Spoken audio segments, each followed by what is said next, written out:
Tuan mudanya adalah anak yang baik, yang hanya menggerakkan mulutnya dan tidak menyentuh tangannya. Siapa yang memikat tuan mudanya seperti ini? Tuan, cepat duduk, dan saya akan mengambilkan kotak obat untuk mengobatimu. Ibu Wulan panik mencari kotak obat. Henry duduk di sofa. Krishna memandang putranya. Kapan kamu belajar berkelahi dengan orang, dan untuk apa? Gara-gara wanita? Henry menurunkan kelopak matanya yang tampan dan menyandarkan punggungnya ke bantal. Dia dengan malas menjawab, iya. Dia mengakui bahwa dia memperjuangkan orang untuk wanita, dan ingin mengalahkan Mardi sejak lama, dan dia telah menahannya sekarang. Memikirkan tangan Mardi di bahu Amelia di bar, dia tidak sabar untuk mematahkan tangannya. Nenek tua itu sudah tidur. Dia sedang menunggu Henry. Sekarang dia memiliki koran bisnis di tangannya. Dia memakai sweter leher bulat abu-abu di rumah. Orang itu dalam dan halus, memenangkan pertarungan. Sudahkah kamu pulang dengan seorang wanita cantik? Henry menjawab, aku tidak menang, aku dicampakkan, aku dipermainkan perasaanku.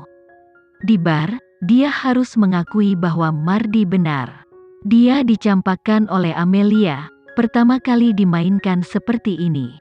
Dia tidak mau, marah, benci, dan cemburu, yang hampir membuatnya gila dan lepas kendali. Akui saja, dia mengalahkan Mardi karena merebut wanitanya. Sekarang dia dingin dan acuh tak acuh padanya, benar-benar terpikat. Krishna memandang Henry dengan mata yang dalam.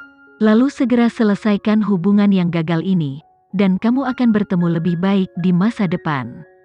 Henry menjawab, tidak apa-apa berbohong padamu. Setelah bertahun-tahun, apakah kamu pernah bertemu lebih baik? Krishna terdiam, percakapan singkat antara ayah dan anak itu menemui jalan buntu, dan mereka tidak dapat berbicara lebih lama lagi. Sebelum pergi, dia mengucapkan satu kalimat terakhir, kita berbeda, kamu lebih beruntung dari saya. Putranya jauh lebih beruntung darinya, karena dalam kehidupan Henry itu adalah Amelia, dan gadis yang dicintainya Amelia seperti kehidupan. Tapi dia bertemu Andin, sekeras apapun dia berusaha, dia tidak bisa mendapatkan sedikit pun cinta darinya. Dia telah jatuh cinta sepanjang hidupnya. Ini mungkin alasan mengapa Krishna berbelas kasihan kepada Amelia. Saat Amelia datang ke ibu kota Makassar sebagai putri keluarga Wijaya, kepala pelayan pribadinya Sandi memberinya informasi. Dia telah berurusan dengan Amelia. Pertama kali dia melihat Amelia, dia tahu bahwa gadis ini adalah bintang yang bersinar, dan dia akan diperhatikan di mana-mana. Krishna tahu semua yang terjadi di bar hari ini. Dia pernah berkata di Yogyakarta, bahwa dia tidak ingin Amelia muncul dalam kehidupan Henry lagi, karena dia dapat dengan mudah menghancurkannya. Benar saja, Henry bertemu Amelia lagi dan jatuh cinta lagi, 2 kali. Krishna telah hidup dengan tenang dan bijaksana selama sisa hidupnya, tetapi dia ragu-ragu tentang masalah Henry dan Amelia. Dia tidak tahu apa yang salah dengannya, mungkin dia iri. Ketika Krishna pergi, Ibu Wulan membawa peralatan obat dan merawat luka Henry dengan hati-hati. Henry sangat kooperatif, lagi pula, dia tidak ingin menakut-nakuti nenek. Kembali ke kamarnya, Henry tidak pergi mandi. Sebaliknya, dia berdiri tegak dan panjang di dekat jendela dari lantai ke langit-langit. Sebatang rokok terbakar di jari-jarinya yang kurus, dan dia terus menghisapnya. Sebungkus rokok dengan cepat dikosongkan, dan Henry pergi ke kamar mandi untuk mandi air dingin, lalu pergi tidur. Dia segera tertidur, dan setelah kembali ke ibu kota Makassar, tidurnya sangat nyenyak. Namun, dia sedang bermimpi. Dalam mimpinya, dia berada di negeri dongeng di bumi. Dia sedang berbaring di tempat tidur, tetapi dia terbangun dengan sangat bersemangat. Dia membuka matanya, saat itu masih pagi. Cahaya keemasan masuk melalui lapisan tirai jendela. Kehangatan sebuah ruangan, Perlahan dia melihat dengan jelas, ada seseorang yang duduk di atasnya. Itu adalah seorang gadis dengan sosok langsing. Dia mengenakan baju tidur suspender. Itu warnanya seperti merah muda, dan kulitnya yang seputih susu dilapisi dengan semakin banyak salju. Rambut hitam murni tersebar seperti sutra di bahu halus, dan satu sisi masih terselip di belakang telinganya, memperlihatkan daun telinga putih kecilnya. Henry melihat wajahnya, sebesar telapak tangan, dan fitur-fiturnya murni dan indah. Dalam mimpi itu, sudut matanya merah padam, dan tenggorokannya seperti batu bara yang menggelinding. Tangannya yang besar memegang pinggang yang lembut dari gadis itu, dan berkata, "Amelia, apa yang kamu lakukan?" Gadis itu menjawab, "Apa yang kamu katakan?" Henry tiba-tiba membuka matanya dan bangun. Itu gelap di matanya, dan saat itu masih pagi, dan dia terbangun dalam mimpinya. Tidak peduli seberapa baik dia dibesarkan, dia tidak bisa membantu tetapi mengeluarkan kata-kata kotor. Apa yang terjadi padanya? Henry tidak bisa tidur nyenyak, dan meninggalkan Sanjaya tanpa sarapan di pagi hari dan pergi ke perusahaan. "Nyonya tua, ada apa dengan tuan muda baru-baru ini? Mengapa dia berubah?" Ibu Wulan tidak bisa menahan gumamannya pada wanita tua itu.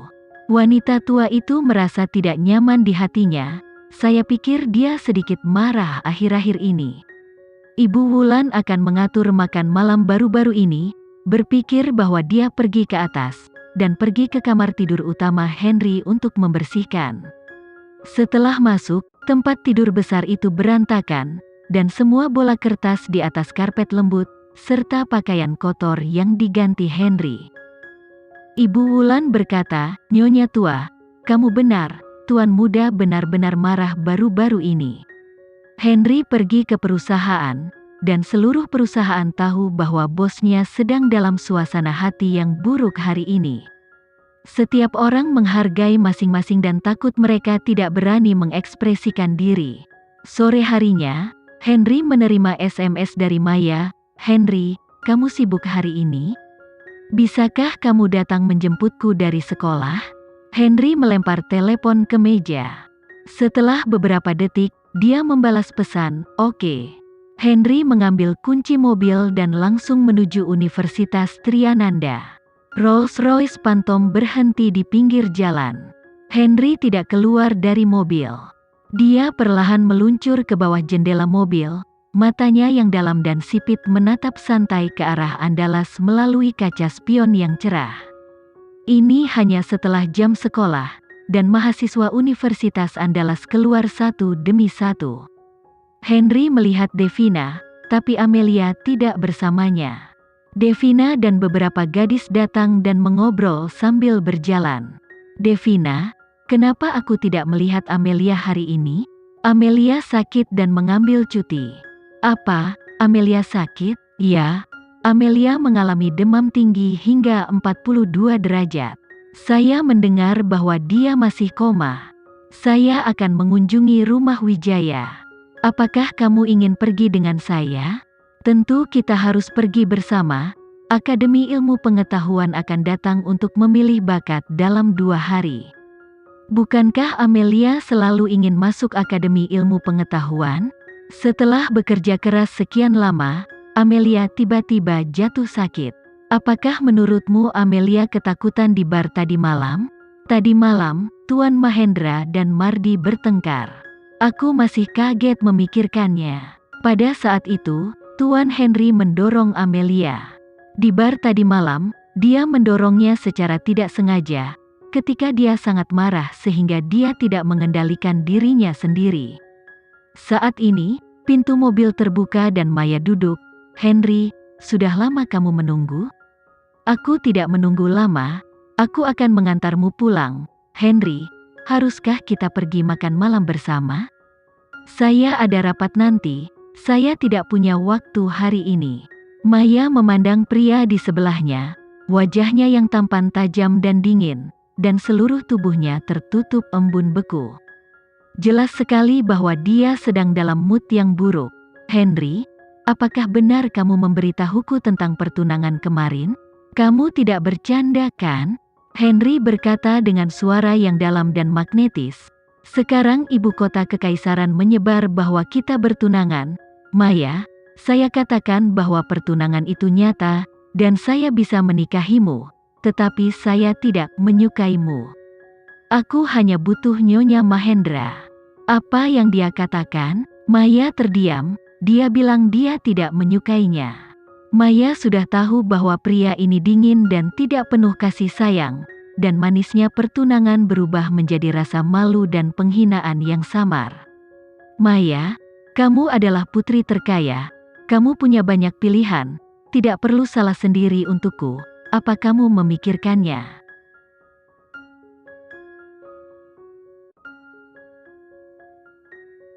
Sekian dulu ya video kali ini, kita lanjutkan lagi videonya di lain waktu. Oh iya, bagaimana menurut kalian? Semoga bisa sedikit menghibur kalian semua. Untuk teman-teman yang baru nonton, jangan lupa subscribe ya, hehehe. Dan kalau teman-teman ada yang ingin gabung langganan, bisa langsung gabung saja untuk dapat fitur yang menarik dan sedikit membantu Mimin. Terima kasih banyak sudah menonton, sampai jumpa lagi, bye.